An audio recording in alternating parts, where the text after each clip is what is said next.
that. I want us to now bring it to present day and talk about Thursday, the Nane Nane protests. So tell us what that was about, because you drove to the streets, you were part of the protests, you supplied water and perhaps other supplies to the protesters, and then somehow this all ends up at your home. So I'd like to get an understanding of where you stand with the protests. Do you support the Gen Z-led? 101%. 101%. I support them. I support what they are doing. I think along the way, if you go through some of my clips from September, October last year, I've been saying it's going to happen. It was bound to happen because Kenyans are in pain. I support them 100%. It's in the Constitution. It's their democratic right. And yes, I have supported them financially. I gave them money when they were in bond.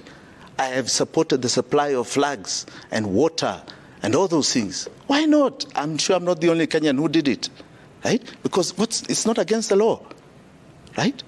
I don't think they asked for any other support. I think people are looking for ghosts here. And yes, I appeared on Thursday. We got there about 3:30. We found the streets very empty. We found a small crowd on Kimathi Street that were being tear gassed, that had been held by police.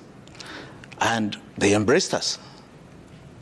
We went into the crowd, but it was no longer than 5-10 minutes and we were being tear gassed out of town. In fact, it's the same group that ushered me into my cars and said, please, please go. These guys are going to be wild here. And then a car chase ensues after that? And a car chase, a vicious car chase, all the way to Muthaiga. We locked the gate, and that's when the siege began.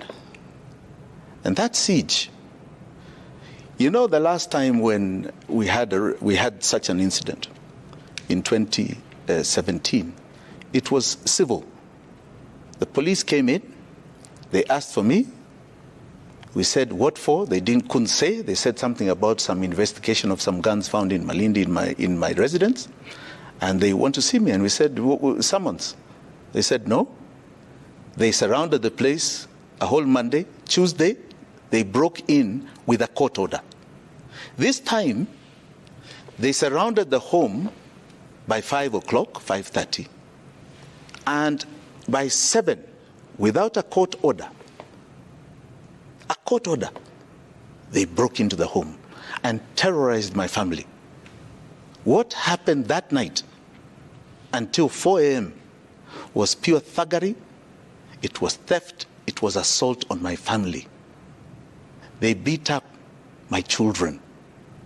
That is what happened.